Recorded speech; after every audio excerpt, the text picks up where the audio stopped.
primeros 100 días del presidente Luis Abinader rompieron la regla de oro no escrita que habían practicado los partidos políticos opositores de otorgar una tregua al nuevo gobierno para que navegara sin mayores dificultades y distracciones en este periodo.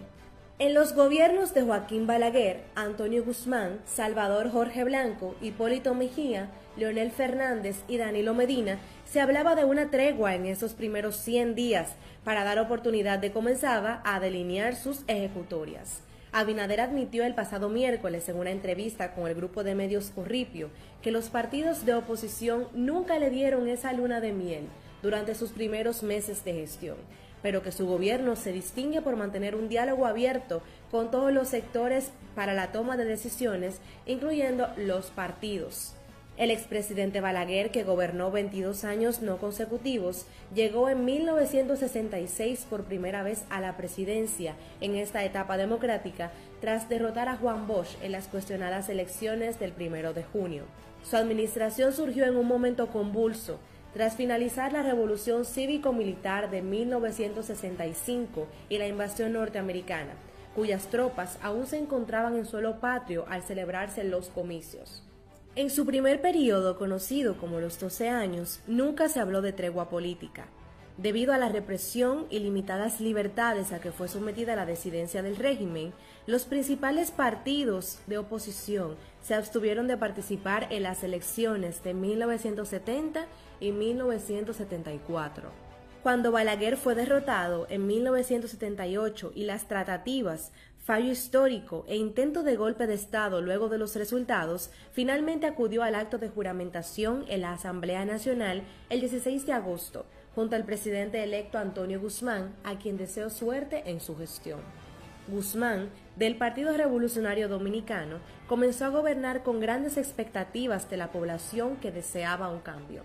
Declaró el 17 de agosto Día de Regocijo Nacional y antes de 60 días promulgó la ley de amnistía, que puso en libertad a centenares de presos políticos y permitió el regreso de los exiliados políticos.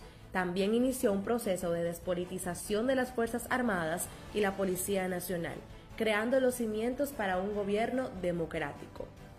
Salvador Jorge Blanco triunfó en 1982 tras derrotar a Balaguer y al Partido Reformista. Arribó al poder con gran popularidad y no tuvo mayores inconvenientes que los creados por los conflictos de su partido en estos primeros 100 días. La debacle se inició a partir de 1984, tanto en los gobiernos como en el PRD, posibilitando el regreso de Balaguer en 1986 tras derrotar a Jacobo Magluta. Balaguer iniciaría entonces un periodo de 10 años. En sus primeros 3 meses exhibió un estilo diferente, iniciando la persecución de la corrupción. Llevó a prisión a Jorge Blanco, a su exjefe de las Fuerzas Armadas, Manuel Cuervo Gómez, y otros exfuncionarios. Mientras tanto, el PRD se despedazaba en lucha interna entre seguidores de Magluta y José Francisco Peña Gómez. Balaguer se reeligió en 1990 con Juan Bosch y el Partido de la Liberación Dominicana, PLD, como sus principales contendores, quienes denunciaron un fraude colosal. Bosch perdió así la oportunidad de volver a la presidencia luego del golpe de Estado de 1963. Balaguer sorteó a varias escaramuzas para llevar su régimen a la legalidad y navegó sin problemas hasta que estalló la gran crisis postelectoral de 1994, cuando Peña Gómez denunció un fraude colosal en su contra. En 1996 llegó Leonel Fernández y el PLD al poder con el apoyo de Balaguer y desdibujó sus primeros 3 meses sin contratiempos importantes. Luego le sucedió Hipólito Mejía y el PRD con el Congreso a su favor y la oposición dividida, por lo que cabalgó sin problemas hasta la aventura reeleccionista del 2002. Fernández volvió a triunfar en 2004 y hasta pactó con Mejía una reforma tributaria. El apoyo de la mayoría reformista y la división del PRD le allanaron todo el tiempo el camino. Se reeligió en 2008 y la beligerancia la encontraría en su propio PLD con Danilo Medina a la cabeza.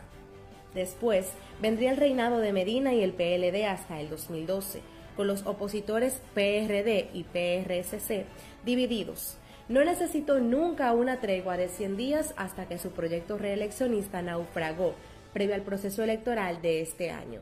donde se dividió su partido y perdió las elecciones municipales de marzo y las presidenciales y las congresuales del 5 de julio en medio de la crisis provocada por el coronavirus.